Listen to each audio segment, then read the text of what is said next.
मुहाफिज दस्ते का कमांडर खमे में आया और इत्तला दी कि मुहाफिज कुछ लड़कियों और आदमियों को साथ लाए हैं। सुल्तान अयूबी बाहर निकले। उनके 3 सालार भी साथ थे। बाहर 5 आदमी खड़े थे जिनके लंबे चौहे दस्तारें और डेलडोल बता रही थी कि ताजिर हैं और सफर में हैं। उनके साथ 7 लड़कियां थी। 7 नौजवान थी और एक से बढ़कर खूबसूरत। इन मुहाफिजों में से एक ने, जो सुल्तान पर तीर चलाने वाले की तलाश में गए थे, बताया कि उन्होंने तमाम इलाका छान मारा। उन्हें कोई आदमी नजर नहीं आया। दूर पीछे गए तो ये लोग 3 ऊंटों के साथ डेरा डाले हुए थे। क्या इनकी तलाशी ली है? एक सालार ने पूछा। ली है, हाफिज ने जवाब दिया। ये कहते हैं कि ये ताजर है। इनका सारा सामान खुलवा कर देखा है, जामे तलाशी भी ली है। इनके पास इन खंजरों के सिवा कोई हथियार नहीं। उसने 5 खंजर सुल्तान अयूबी के कदमों में रख दिए। हम मराकिश के ताजर हैं। एक ताजर ने कहा, सिकंदरिया तक जाएंगे। 2 रोज गुजरे, हमारा कयाम यहीं से 10 कोस पीछे था। परसों शाम ये लड़कियां हमारे पास आई। इनके कपड़े भीगे हुए थे। उन्होंने बताया कि ये सिसली की रहने वाली है। इन्हें ईसाई फौज का एक कमानदार घरों से पकड़कर साथ लाया और एक बहरी जहाज में जा सवार किया। इनके माँ बाप गरीब हैं। ये कहती है कि बेशुमार जहाज और कश्तियां चल पड़ी। लड़कियों वाले जहाज में चंद और कमानदार किस्म के आदमी थे और उनकी फौज भी थी। वो सब इन लड़कियों के साथ शराब पीकर ऐशो-इशरत करते रहे। इस साहिल के करीब आए तो जहाजों पर आग के गोले गिरने लगे। तमाम लोग जहाज से समंदर में कूदने लगे। इन लड़कियों को उन्होंने एक कश्ती में बिठाकर जहाज से समंदर में उतार दिया। ये बताती है कि इन्हें कश्तियां चलानी नहीं आती थी। कश्ती समंदर में डोलती और भटकती रही। फिर एक रोज खुद ही साहिल से आ लगी। हमारा कयाम साहिल के साथ था। ये हमारे पास आ गई। बहुत ही बुरी हालत में थी। हमने इन्हें पनाह में ले लिया। इन्हें हम धुदकार तो नहीं सकते थे। हमें कुछ समझ में नहीं आ रही थी कि उनका क्या करें। पीछे पड़ाव से यहां तक इन्हें साथ लाए हैं। ये सवार आ गए और हमारे सामान की तलाशी लेने लगे। हमने इनसे तला की वजह पूछी तो इन्होंने बताया कि सुल्तान सलाहुद्दीन अमीर मिस्र का हुक्म है। हमने इनकी मिन्नत समझत की कि हमें अपने सुल्तान के हुजूर ले चलो। हम अर्ज करेंगे कि इन लड़कियों को अपनी पनाह में ले लें। हम सफर में हैं, इन्हें कहां कहां लिए फिरेंगे। लड़कियों से पूछा तो वो सिसली की जुबान बोल रही थी। वो डरी डरी सी लगती थी। उनमें से 2-3 इकट्ठी ही बोलने लगी। सलाहुद्दीन अयूबी ने ताजरों से पूछा कि उनकी जुबान कौन समझता है। एक ने बताया कि सिर्फ मैं समझता हूं। ये इल्तिजा कर रही है कि सुल्तान उन्हें पनाह में ले ले। कहती है कि हम ओ के काफिले के साथ नहीं जाएंगी। कहीं ऐसा ना हो कि रास्ते में डाकू हमें उठाकर ले जाए। इधर जंग भी हो रही है। हर तरफ ईसाइयों और मुसलमानों के सिपाही भागते दौड़ते फिर रहे हैं। हमें सिपाहियों से बहुत डर आता है। हमें जब घरों से उठाया गया था तो हम सब कवारी थी। इन फौजियों ने बहरी जहाज में हमें तवाइफे बना रखा है। एक लड़की ने कुछ कहा तो उसकी जुबान जानने वाले ताजिर ने सुल्तान अयूबी से कहा, ये कहती है कि हमें मुसलमानों के बादशाह तक पहुंचा दो। हो सकता है उसके दिल में रहम आ जाए। एक और लड़की बोल पड़ी। उसकी आवाज रंधाई हुई थी। ताजिर ने कहा, यह कहती है कि हमें ईसाई सिपाहियों के हवाले ना किया जाए।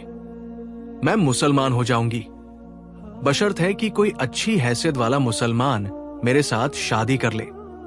2-3 लड़कियां पीछे खड़ी मुंह छुपाने की कोशिश कर रही थी।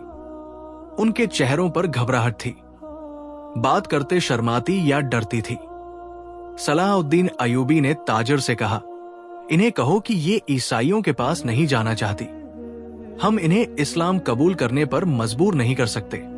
ये लड़की जो कह रही है कि मुसलमान हो जाएगी, बशर्त कि कोई मुसलमान इसके साथ शादी कर ले। इसे कहो कि मैं इसकी पेशकश कबूल नहीं कर सकता, क्योंकि ये खौफ और मजबूरी के आलम में इस्लाम कबूल करना चाहती है। इन्हें बताओ कि इन्हें मुझ पर एतमाद है, तो मैं इन्हें इस्लाम की बेटियों की तरह पनाह में लेता हूं।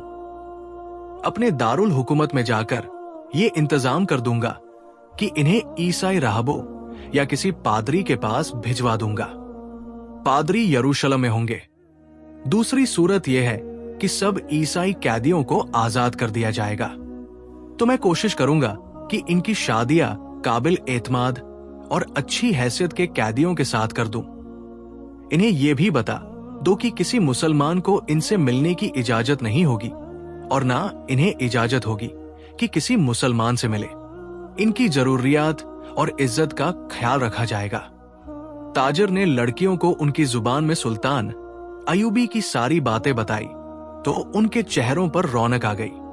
वो इन शरायत पर रजामंद हो गई। ताजिर शुक्रिया अदा करके चले गए।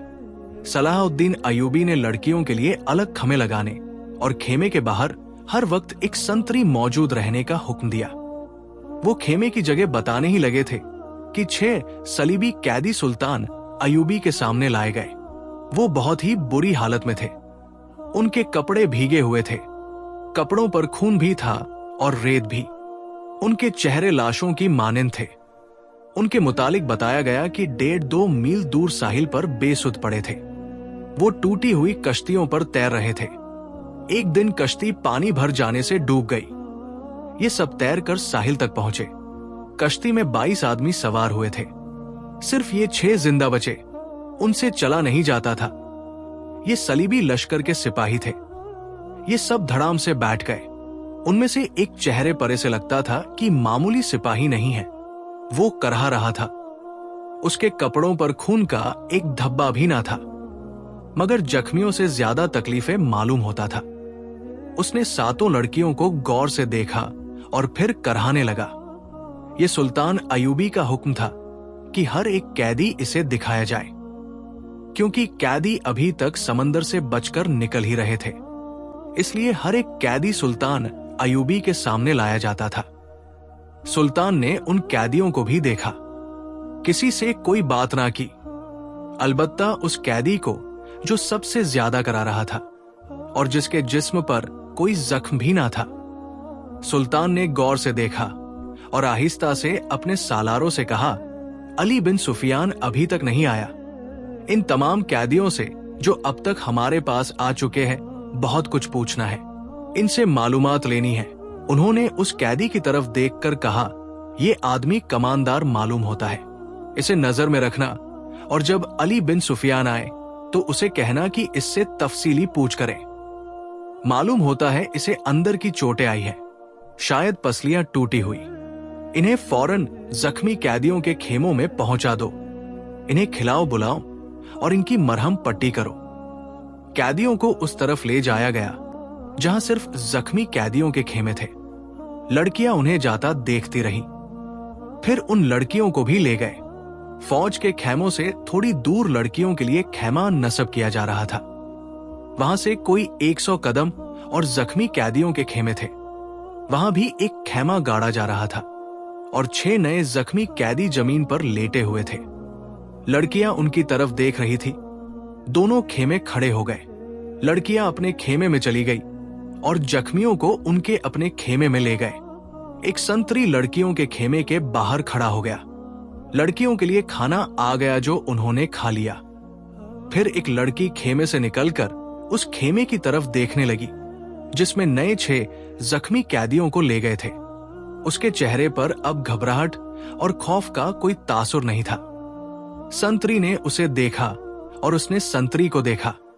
लड़की ने मुस्कुराकर इशारा किया कि वो जख्मियों के खेमे की तरफ जाना चाहती है।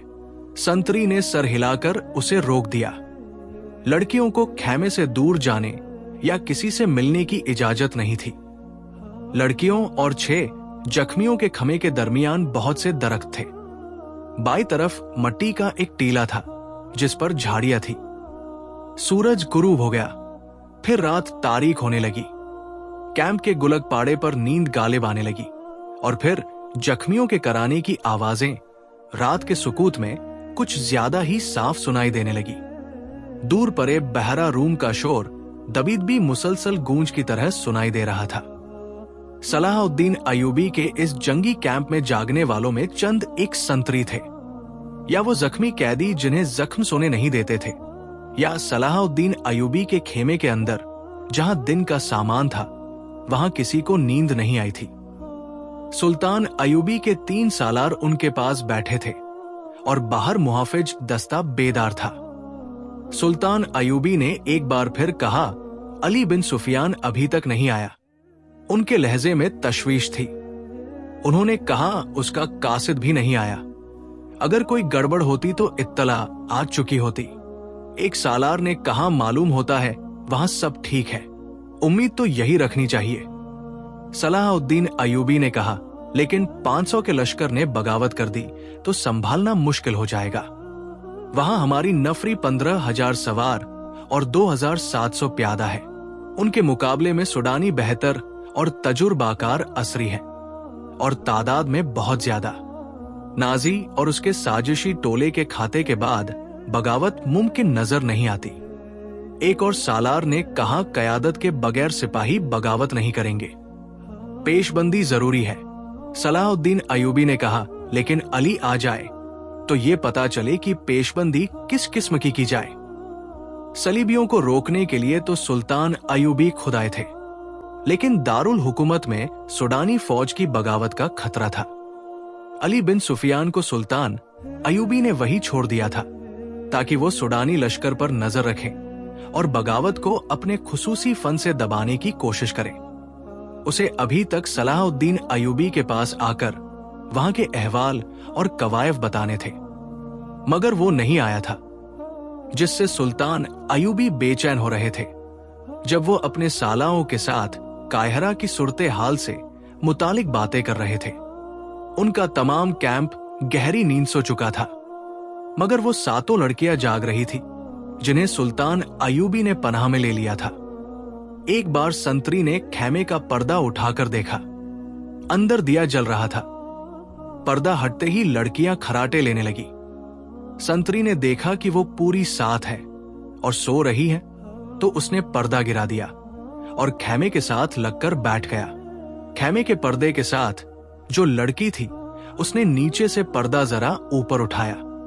पर्दा आहिस्ता से छोड़कर उसने 7 वाली के कान में कहा बैठ गया है। 7 वाली ने अगली लड़की के कान में कहा बैठ गया है, और इसी तरह कानों कानों ये इत्तला 7 लड़कियों तक पहुंच गई कि संतरी बैठ गया है। एक लड़की जो खेमे के दूसरे दरवाजे के साथ थी आहिस्ता से उठ बैठी और बिस्तर से निकल गई। बिस्तर जमीन पर बिछे थे। उसने ऊपर लेने वाले कंबल इस तरह बिस्तर पर डाल दिए जैसे नीचे लड़की लेटी हुई है। वो पांव पर सरकती खमे के दरवाजे तक गई, पर्दा हटाया और बाहर निकल गई। बाकी 6 लड़कियों ने आहिस्ता आहिस्ता खर्राटे लेने शुरू कर दिए। संतरी को मालूम था कि ये समंदर से बचकर निकली हुई पनाह गुजीन लड़कियां हैं, कोई खतरनाक कैदी तो नहीं। वो बैठकर ऊँटता रहा। लड़की दबे पाव ऐसे रुख पर टीले की तरफ चली गई जिस रुख से उसके और संतरी के दरमियान खेमा हाय रहा। टीले के पास पहुंचकर उसने खमे का रुख कर लिया जिसमें 6 नए कैदी रखे गए थे। रात तारीख थी, वहां कुछ दरख्त थे। संतरी अब उधर देखता भी तो उसे लड़की नजर न आती। लड़की बैठ गई और पाव पर सरक सरक कर आगे बढ़ने लगी। आगे रेत की ढेरिया सी थी। वो उनकी ओट में सिरकती हुई खमे के करीब पहुंची, मगर वहां एक संतरी टहल रहा था। लड़की एक ढेरी के पास लेट गई। संतरी इसे स्याह साई की तरह नजर आ रहा था।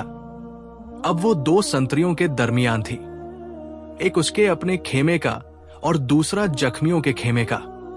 डर ये था कि जख्मियों का संतरी इस तरफ आ गया तो वो पकड़ी जाएगी। बहुत देर इंतजार के बाद संतरी दूसरे जख्मियों की तरफ चला गया। लड़की हाथों और घुटनों के बल चलती खमे तक पहुंच गई और पर्दा उठाकर अंदर चली गई। अंदर अंधेरा था। 2-3 जख्मी आहिस्ता आहिस्ता करहा रहे थे। शायद उनमें से किसी ने खमे का पर्दा उठता देख लिया था। उसने नईफ आवाज में पूछा, कौन है? लड़की ने मुंह से शीश की लंबी आवाज निकाली और सरगोशी में पूछा, बिन कहाँ है? उसे जवाब मिला, उधर से तीसरा। लड़की ने तीसरे आदमी के पांव हिलाए तो आवाज आई, कौन है? लड़की ने जवाब दिया, मोबी। रॉबिन उठ बैठा, हाथ लंबा करके लड़की को बाजू से पकड़ा और उसे अपने बिस्तर में घसीट लिया। उसे अपने पास बिठाया और कंबल डाल दिया। संतरीना आए, मेरे साथ लगे रहो। उसने लड़की को अपने साथ लगा लिया और कहा, मैं इस इत्तेफाक पर हैरान हो रहा हूं कि हमारी मुलाकात हो गई है। ये एक मौजा है जिससे जाहिर होता है कि खुदा यीशु मसीह को हमारी कामयाबी मंजूर है। हमने बहुत बुरी शिकस्त खाई है, लेकिन ये सब धोखा था। ये वही जख्मी कैदी था जो दूसरे से अलग और चेहरे मोहरे और जिस्म जस्से से मामूली सिपाही नहीं बल्कि आला रुतबे का लगता था। सलाहुद्दीन अयूबी ने भी कहा था कि ये कोई मामूली सिपाही नहीं, इस पर नजर रखना। अली बिन सुफियान इससे तफ्तीश और तहकीकात करेगा। तुम कितने कुछ जख्मी हो? लड़की ने उससे पूछा। कोई हड्डी तो नहीं टूटी? मैं बिल्कुल ठीक हूं, रॉबिन ने जवाब दिया। खराश तक नहीं आई। इन्हें बताया कि अंदर की चोटें और सीने के अंदर शदीद दर्द है, लेकिन मैं बिल्कुल तंदुरुस्त हूं। फिर यहां क्यों आ गए हो? लड़की ने पूछा। मैंने बहुत कोशिश की कि मिस्र में दाखिल हो जाऊं और सुडानी लश्कर तक पहुंच सकूं, लेकिन हर तरफ इस्लामी फौज फैली हुई है, कोई रास्ता नहीं मिला। इन 5 जख्मियों को इकट्ठा किया, उनके साथ जख्मी बनकर यहां आ गया। अब फरार की कोशिश करूंगा, जो अभी मुमकिन नजर नहीं आती। उसने जरा गुस्से से कहा, मुझे 2 सवालों का जवाब दो। अयूबी को मैंने जिंदा देखा है। क्यों? क्या तीर खत्म हो गए थे या वो हरामखोर बुज़दिल हो गए हैं? और दूसरा सवाल ये कि तुम साथ की साथ लड़कियां मुसलमानों की कैद में क्यों आ गई? क्या वो 5 मर गए हैं या भाग गए हैं? वो जिंदा है रोबिन। मोबी ने कहा, तुम कहते हो खुदा यीशु मसीह को हमारी कामयाबी मंजूर है, लेकिन मैं ये कहती हूं कि हमारा खुदा हमें किसी गुनाह की सजा दे रहा है। सलाहुद्दीन इसलिए जिंदा है कि तीर उसके पांव के दरमियान रेत में लगा था। क्या तीर किसी लड़की ने चलाया था? रॉबिन ने पूछा। क्रिस्टोफर कहां था? उसी ने चलाया था, मगर क्रिस्टोफर का तीर खता गया। रॉबिन ने हैरत से तड़प कर पूछा। वो क्रिस्टोफर जिसकी तीरंदाजी ने शाह ऑगस्टस को हैरान कर दिया। उसकी जाती तलवार इनाम मिली थी। यहां आकर उसका निशाना इतना चूक गया कि 6 फुट लंबा और 3 फुट चौड़ा सलाहुद्दीन उसके तीर से बच गया। बदबख्त के हाथ डर से काम गए होंगे। फासला ज्यादा था, ओबी ने कहा, और क्रिस्टोफर कहता था कि तीर कमान से निकलने ही लगा था कि खुली हुई आंख में मच्छर पड़ गया। इसी हालत में उसका तीर निकल गया। फिर क्या हुआ? जो होना चाहिए था, ओबी ने कहा। सलाहुद्दीन साहिल पर गया तो उसके साथ 3 कमांडर थे और 4 मुहाफिजों का दस्ता था। वो हर तरफ फैल गए। ये तो हमारी खुशकिस्मती थी कि अलाकत चट्टानी था। क्रिस्टोफर बच के निकल आया और फिर हमें इतना वक्त मिल गया कि तरकश और कमान रेत में दबाकर ऊपर ऊंट बिठा दिया। सिपाही आ गए तो स्टोफर ने उन्हें बताया कि वो 5 मराकिश के ताजिर हैं और ये लड़कियां समंदर से निकलकर हमारी पनाह में आई हैं। मुसलमान सिपाहियों ने हमारे सामान की तलाशी ली। उन्हें तिजारती सामान के सिवा कुछ नहीं मिला। वो हम सबको सुल्तान अयूबी के सामने ले गए। हमने ये जाहिर किया कि हम सिसली की जुबान के सिवा और कोई जबान नहीं जानती। क्रिस्टोफर ने अयूबी से कहा कि वो हमारी जुबान जानता है। हम 7 लड़कियों ने चेहरों पर घबराहट और खौफ पैदा कर लिया।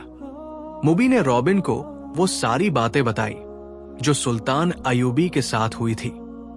ये 7 लड़कियां और 5 आदमी जो मरा ताजरों के भस्म थे, हमले से 2 रोज पहले साहिल पर उतारे गए थे।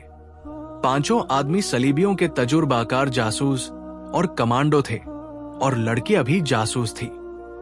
जासूसी के अलावा उनके जिम्मे ये काम भी था कि मुसलमान सालारों को अपने जाल में फंसे।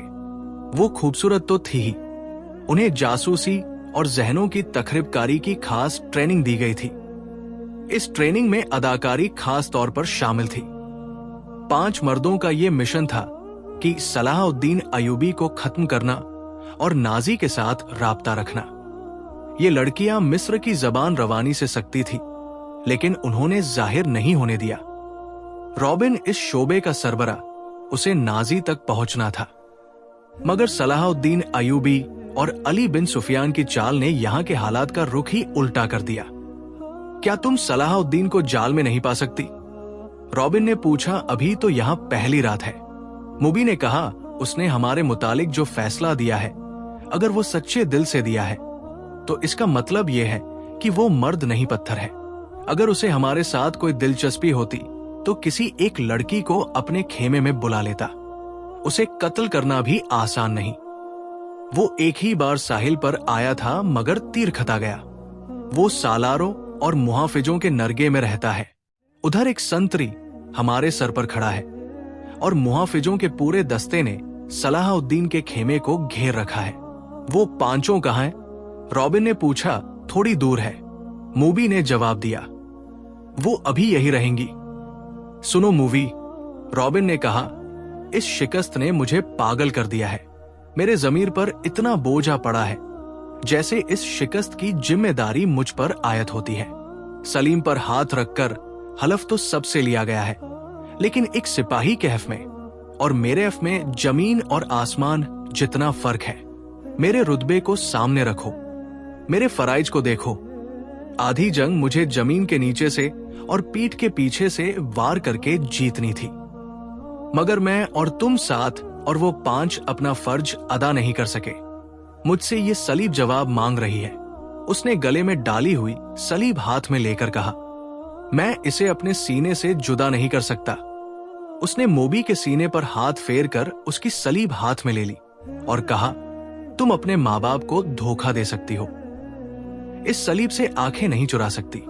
इसने जो फर्ज तुम्हें सौंपा है वो पूरा करो। खुदा ने जो तुम्हें हुस्न दिया है वो चट्टानों को फाड़कर तुम्हें रास्ता दे देगा। मैं तुम्हें फिर कहता हूं कि हमारी अचानक और गैर मुतवक्के मुलाकात इस बात का सबूत है कि हम कामयाब होंगे। नाजरीन, आज की किस्त में इतना ही। हमारी नई वीडियो से बाखबर रहने के लिए हमारे इस चैनल को सब्सक्राइब करके नीचे मौजूद बेल आइकन को जरूर प्रेस कीजिएगा। आपसे मुलाकात होगी नई वीडियो के साथ। तब तक के लिए हमारा और आपका अल्लाह निगबान।